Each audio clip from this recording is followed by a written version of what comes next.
Hola chicos, ¿cómo están? Hoy vamos a empezar este tema de farmacología, que es la farmacología de la tiroides y los fármacos glucocorticoides, ¿ok? Siempre acompañando, ¿verdad?, esta unidad de la farmacología del sistema endocrino. Comencemos. Comencemos con la farmacología de la tiroides. Hablemos un poquito de la fisiología de la tiroides. Ya sabemos que la tiroides secreta dos hormonas tiroideas que son T3 y T4. Y también las células intersticiales de la tiroides secretan calcitonina que participa en el metabolismo del calcio a nivel de hueso. La ingesta diaria recomendada de yodo es de 150 microgramos y en el embarazo tiene que aumentar a 200 microgramos, ¿verdad? Entonces, de estos 150 y 200 microgramos, la tiroides utiliza 75 microgramos, ¿verdad?, de yodo para la secreción hormonal. Si aumenta la ingesta de yodo, disminuye la captación de yodo por la glándula tiroides. Entonces, es como un mecanismo regulatorio, ¿ok?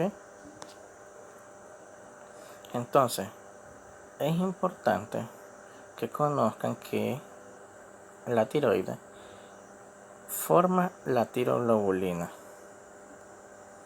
Eso a nivel de los coloides, de estas células que miran aquí, que son las células foliculares del tiroides. Entonces, ¿qué es lo que pasa? Que cuando ingresa el yodo a la célula folicular, entonces se da lo que se conoce como la organización de la tiroglobulina, que la organización significa que a la molécula de tiroglobulina se le añade yodo, ¿ya? Entonces, si en 3 sitios se añade yodo, entonces estamos hablando de T3. Pero, si le añadimos yodo a 4 sitios de la tiroglobulina, sería T4. T4 es más potente que T3, pero T3 es más abundante que T4. ¿Estamos claros? Ok.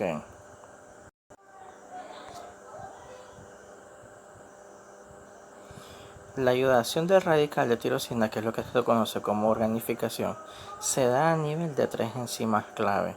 La tiroperoxidasa dependiente de peróxido de hidrógeno, ¿verdad?, la iodasa y la monoiodotirosina peroxidasa, ¿ok?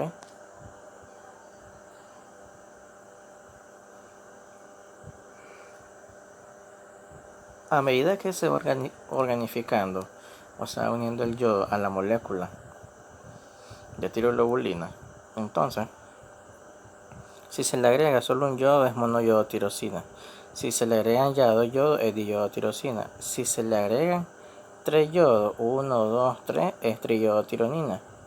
Pero si se le agregan los 4 yodos es tetraiodotirosina, es decir, tiroxina T4. ¿Estamos bien? 3 yodos son T3, 4 yodos son T4. ¿Estamos claros?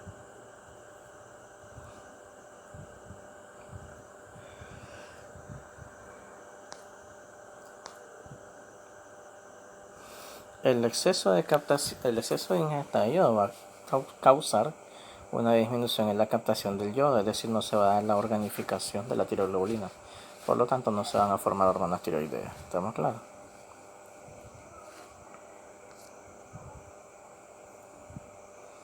Ahora,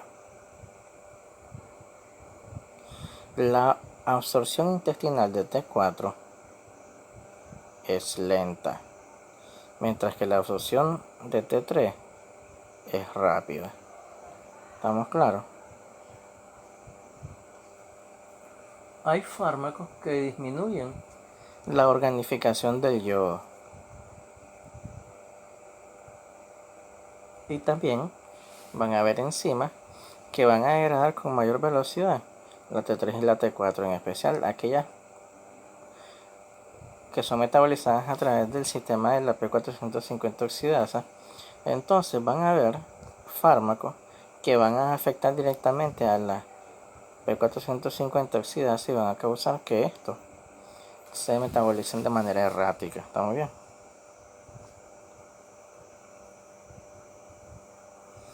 Efectos de las hormonas tiroideas. Las hormonas tiroideas están diseñadas para acelerar todas las reacciones metabólicas a nivel del cuerpo, porque la T3 y T4 actúan como catabolizadores. Ellos son aceleradores de los procesos biológicos que ocurren en el cuerpo.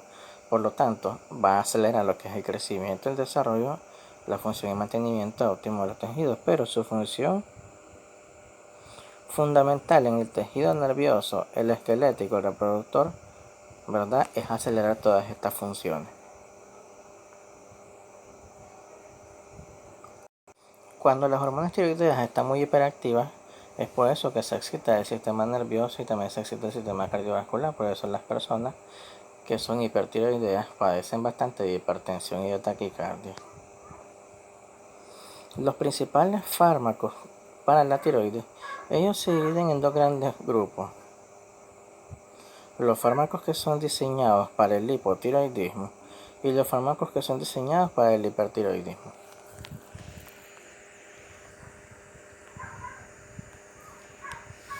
Los fármacos que son diseñados para el hipotiroidismo, estamos hablando de análogos de T3 y T4 que sirven para sustituir o hacer el reemplazo hormonal de las hormonas tiroideas. Entonces, por eso tenemos aquí en los fármacos para el hipotiroidismo la levotiroxina, que es un derivado levo de la tiroxina T4, y la liotironina, ¿verdad?, que es un análogo de T3. Entonces, el reemplazo hormonal se va a hacer con estos dos fármacos. Sin embargo, cuando la persona tiene un exceso de hormonas tiroideas, es decir, estamos hablando de hipertiroidismo, el objetivo está en inhibir la producción de hormonas tiroideas o de oponerse a la acción de las hormonas tiroideas. Entonces aquí tenemos el propiltiouracilo,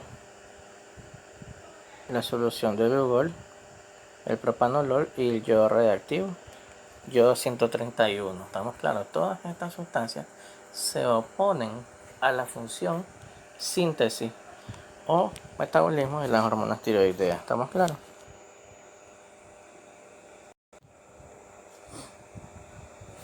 Ahora,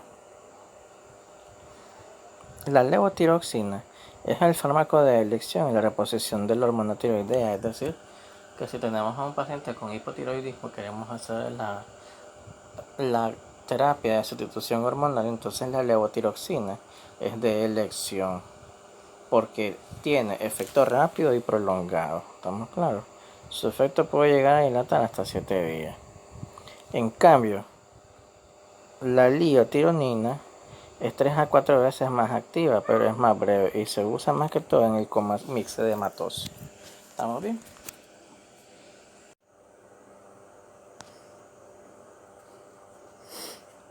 Los agentes antitiroideos son aquellos agentes cuyo objetivo es disminuir la síntesis de las hormonas tiroideas o aumentar su degradación o inhibir la organificación del yodo, ¿verdad? Entonces ahí tenemos las tiamidas como el metimazol, que se le conoce como tiamazol. Tenemos el propiltiouracilo, que es un análogo de aminoácido tirosina con el objetivo de que la tirosina no sea utilizada como base para la síntesis de la tiroglobulina. Tenemos los yoduros radiactivos, los yoduros simples, ¿verdad?, y los fármacos para tratar otros síntomas, como por ejemplo los beta bloqueadores como el propanolol, cuyo objetivo es disminuir la taquicardia provocada por el hipertiroidismo, así como el diltiazem para controlar las arritmias cardíacas producidas por el aumento de hormonas tiroideas. Entonces aquí tenemos la presentación de, ¿verdad? Usualmente la levotiroxina sódica viene de 100 microgramos. El tiamazol o metimazol viene en tabletas granuladas de 5. El yodolugol viene en solución bebible, ¿verdad?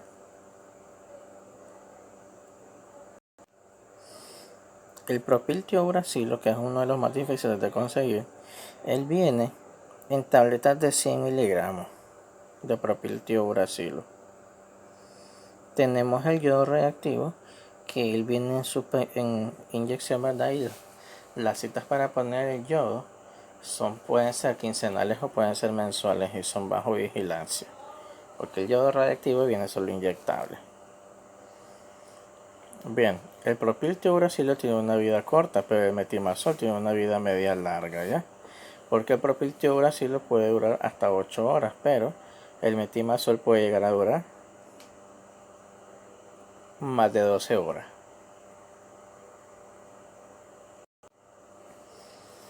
En el embarazo, si una mujer tiene hipertiroidismo en el embarazo, el uso de metimazol puede interferir en la síntesis proteica, entonces el niño puede resultar con malformaciones congénitas graves. Entonces en ese caso mejor se prefiere el propiltiuracilo porque se une con más fuerza las proteínas y se excreta poco en la leche. Aparte, las tioamidas inhiben la iodación y la condensación a nivel periférico. La acción es lenta, de 3 a 4 semanas hasta que merme la reserva de T4. ¿Estamos bien? Entonces te ayuda a hacer que los síntomas aparezcan más retardadamente. Sin embargo, las tioamidas son tóxicas porque su efecto adverso más frecuente viene siendo el exantema macular y papular acompañado de fiebre o una reacción tipo Steven Johnson. Algunos efectos poco frecuentes son la artralgia, una situación parecida a una reacción tipo lupus, una vasculitis, una ictericia colestásica, hepatitis, policerositis y linfadenopatía. Sin embargo, la complicación más grave es la agranulocitosis que presenta de 0.3 a 0.06 de los casos. Y eso es debido al metimazol, que es un supresor de médula ósea. ¿Okay?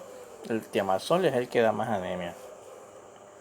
Los yodos merman transitoriamente la secreción de hormona tiroidea, ya sea por su tamaño o su vascularización glandular. Los síntomas de tirotoxicosis usualmente con el uso de yoduro remiten de 1 a 2 días. Si se administra una solución de yodo en yoduro potásico, ¿verdad? Yodo de lugar, a 6 miligramos al día después de usar tioamida. No deben usarse solos porque al suspenderlo pueden desencadenar una tirotoxicosis, porque si se suspenden bruscamente le puede dar una reacción de rebote o un efecto de rebote. Entonces, es raro que los yoduros tengan reacciones adversas, pero usualmente son poco frecuentes y si las dan, lo que va a dar es un eczema acneiforme, ¿verdad? Va a provocar acné vulgar, dolor e inflamación de las glándulas salivales, ulceración de la mucosa oral y un síndrome tipo resfriado con sabor metálico y trastornos hemorrágicos. Rara vez causa anafilaxia, ¿ya? Pero el yodo radiactivo 131 se administra tanto por vía BO como por la vía parenteral. Se incorpora a los folículos tiroideos y emite una radiación beta con una penetración de 400 a 2000 micrómetros. Es decir, que cuando nosotros le introducimos yodo radiactivo a un paciente, es nuestra obligación darle seguimiento a través de una gamografía, ¿verdad? De tiroides, ya que la vida media es de 5 días y la radiación desaparece en 2 meses. Para fines diagnósticos se usan dosis bajas, o sea, microcurie, ¿ya?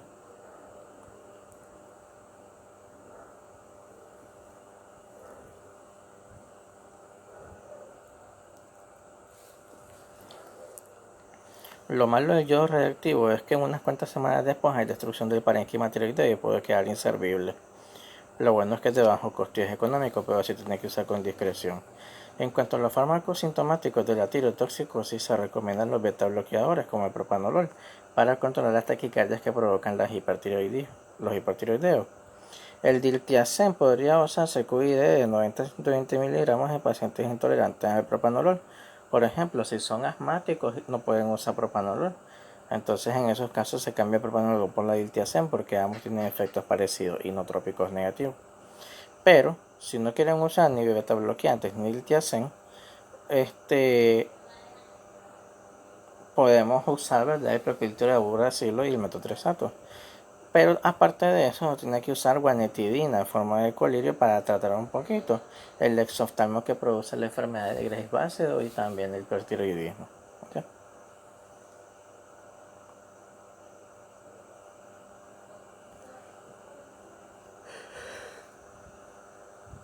¿Cuáles son las indicaciones o usos de las tioamidas como el propiltiuracilo y la metimazol o tiamazol? Son 3 las más importantes. La primera indicación es para tratar el hipertiroidismo, aunque sea o no como bocio difuso tóxico, porque para tratar un bocio tóxico se debe usar por lo menos el propiltiuracilo o el tiamazol al menos en un año, ¿ya?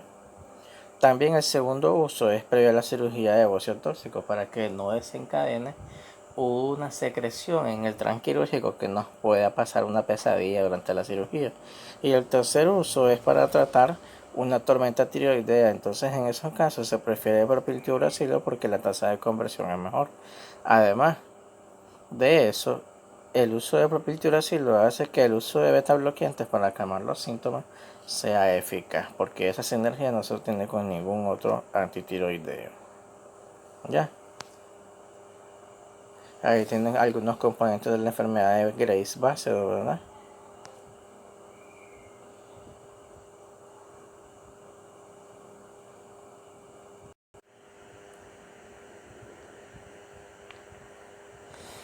En el hipotiroidismo hay una disminución de todo las funciones. Tenemos enlentecimiento del movimiento intestinal, tenemos constipación, tenemos aumento de peso, tenemos, ¿verdad?, el síndrome del túnel del carpo y tenemos disminución de la masa metabólica basal. Recordemos, ¿verdad?, que las aplicaciones clínicas de las tioamidas son el hipertiroidismo antes de la cirugía del bocio y también la tercera indicación en el tratamiento de la tormenta tiroidea. 3 usos.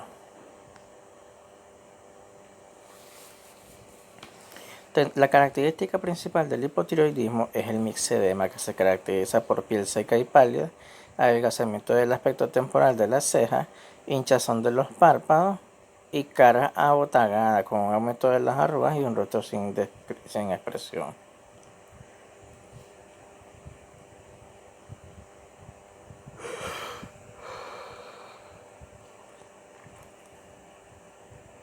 Son causas del hipotiroidismo: la tiroiditis de Hashimoto, el inducido por fármacos, la dishormonogénesis, la radiación previa con yodo 331, rayos X o tiroidectomía, el congénito que se llama cretinismo y el hipotiroidismo secundario por déficit de TSH, que ya estamos hablando de una afectación del segundo nivel al nivel del eje hipotálamo-hipófisis. Para el tratamiento del hipotiroidismo, la levotiroxina es el tratamiento de elección. Nunca se nos olvide.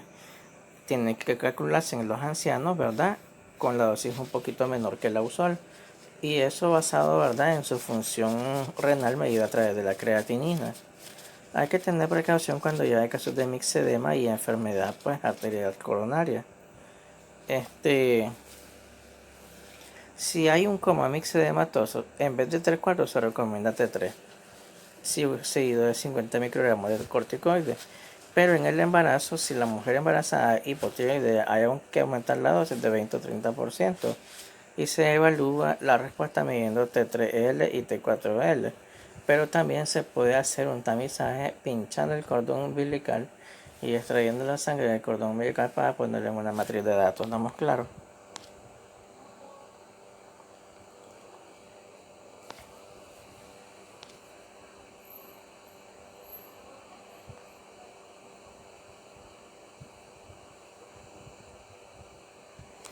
Si una embarazada contiene una crisis tiroidea tóxica, lo más recomendable es usar tioamidas en el primer trimestre y cirugía en el segundo trimestre, porque la pregunta del millón es: ¿una embarazada se puede operar de la tiroides? Perfectamente sí se puede operar, pero durante el primer mes tiene que poder tomar tioamidas, ¿ya?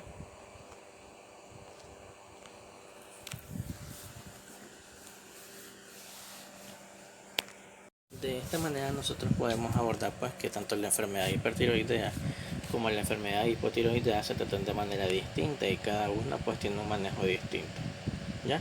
Hay condiciones anormales como el hipotiroidismo del embarazo y el hipertiroidismo del embarazo, que prácticamente tienen funciones distintas, de manera distinta de tratarse, sin comprometer la vida fetal. Y luego cambiamos de tema y vamos con las generalidades de otro tipo de medicamentos hormonales, a como son los corticosteroides. Entonces, hablemos un poquito de las generalidades de los corticosteroides. Tenemos, ¿verdad?, las hormonas adrenocorticales, que son moléculas esteroides sintetizadas en la corteza suprarrenal. Ahí se sintetizan los corticoides como el cortisol mineralocorticoides como la aldosterona y andrógenos como, ¿verdad? La dehidroandrostenediona. ¿Está bien? También en la glándula suprarrenal se secreta, ¿verdad?, estas hormonas, pero controladas por la ACTH hipofisiaria y la CRH del hipotálamo. Entonces, la ACTH, ¿verdad?, que es una hormona hipofisiaria, está regulada exactamente por el eje hipotálamo hipófisis suprarrenal, el sistema nervioso, el sistema arginina vasopresina, la retracción negativa de los glucocorticoides y las reacciones al estrés.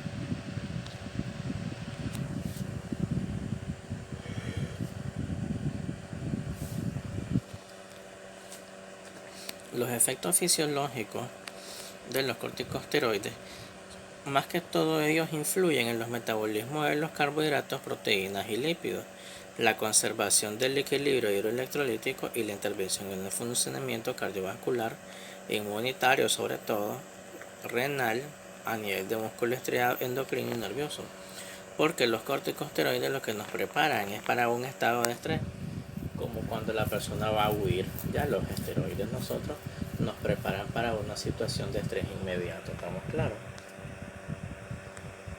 Bien, de grosso modo podemos decir que los glucocorticoides regulan el metabolismo del carbohidrato, grasa y proteína. Los mineralocorticoides lo que regulan, ¿verdad?, es el equilibrio hidrosalino. Pero la médula suprarrenal lo que va a secretar son la adrenalina y la noradrenalina. El mecanismo de acción, ¿verdad?, usual de todos los corticosteroides es que al ser moléculas de tipo esteroidea, el medicamento, al unirse a su receptor, antes de unirse al receptor, él tiene que entrar en la membrana celular, porque es en el citoplasma que está el receptor. El receptor unido al fármaco se trasladan al núcleo, donde en el núcleo ellos hacen y estimulan lo que es la transcripción del ADN, la lectura del ARN mensajero y aumentar o disminuir la síntesis proteica dependiendo del beneficio que se quiere hacer. Entonces, el mecanismo de acción de los glucocorticoides se realiza a nivel nuclear, donde influye en la síntesis del ARN mensajero. ¿Okay? A nivel de carbohidratos, ¿qué es lo que van a hacer los glucocorticoides? Van a incrementar la gluconeogénesis y la glucogenogénesis hepática y van a disminuir la secreción de insulina. Ya, hay disminución del consumo de glucosa en los tejidos periféricos y disminuye la expresión del GLUT, ¿verdad? Hay aumento de lipólisis y proteólisis, ¿verdad? Entonces, ¿qué quiere decir esto? Que se va a generar la gluconeogénesis, la glucogenólisis, ¿verdad?, que nos van a preparar para el estrés, pero todas estas circunstancias nos van a ser resistentes a la insulina. Entonces, los glucocorticoides son diabetógenos.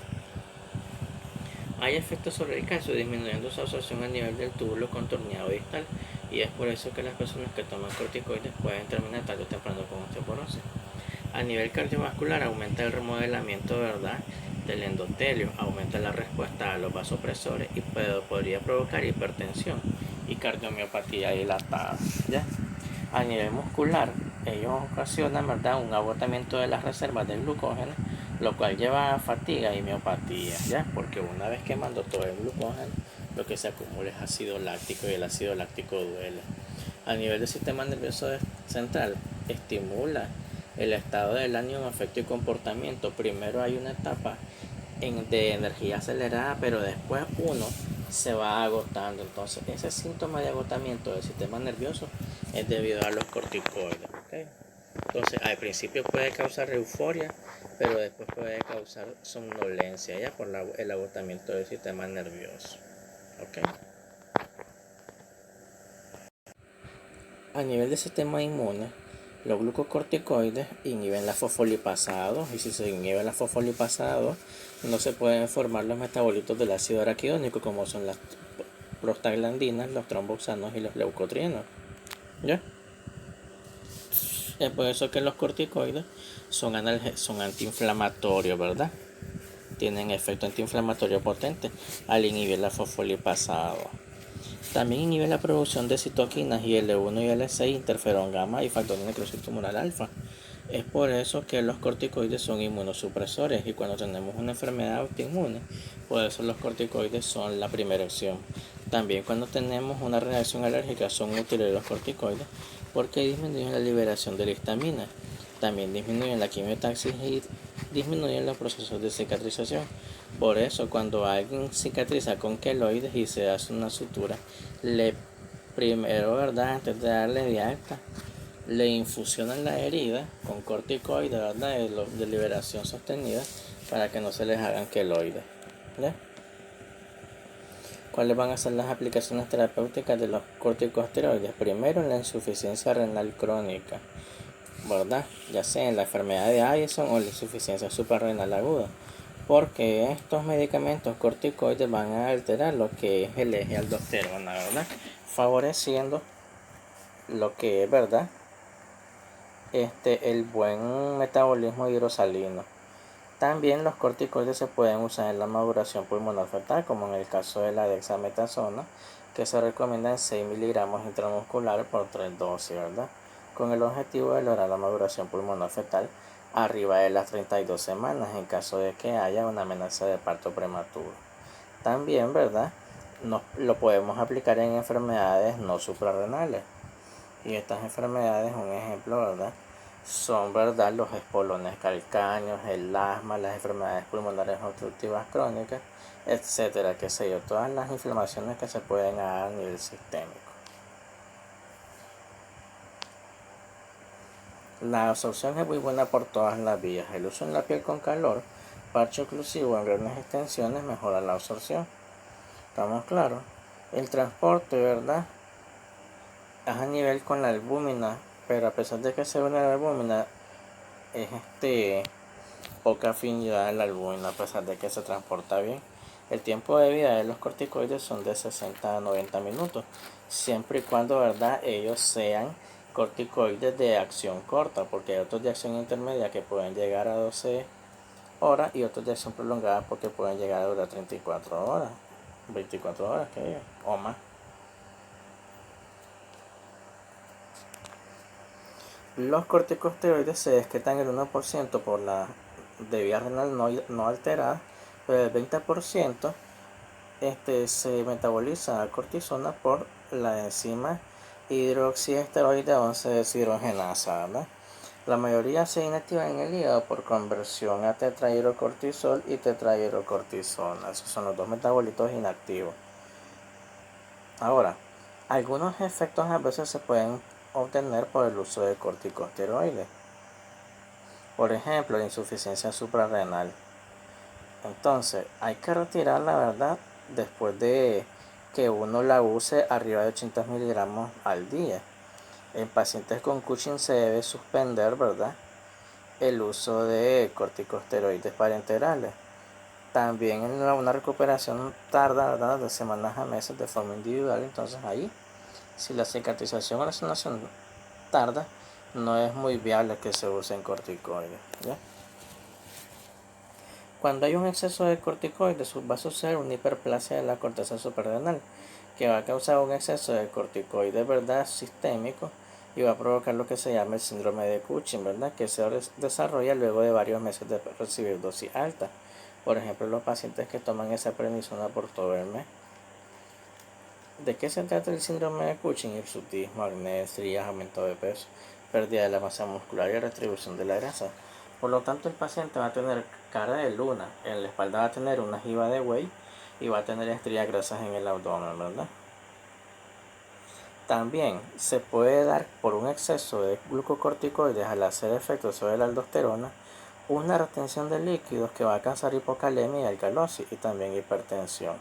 Puede causar hiperglicemia y glucosuria, visto que los glucocorticoides compiten con la insulina, ¿verdad? Entonces prácticamente es como que quedar en nada.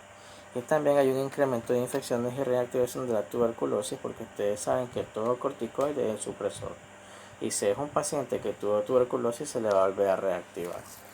El exceso de corticoides puede causar una úlcera péptica por disminución de las prostaglandinas que provocan, y ya saben que las prostaglandinas son las que provocan la protección del estómago, y sin prostaglandinas está a merced del ácido, ¿verdad?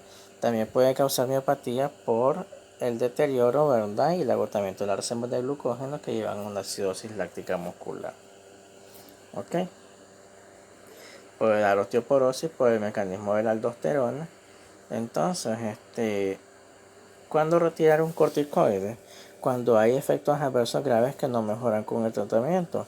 Aunque la aparición de la psicosis es variable, si hay infección ocular por herpes virus o con riesgo de perforación y pérdida ocular, mejor hay que suspender el medicamento, porque el objetivo es suspenderlo gradual.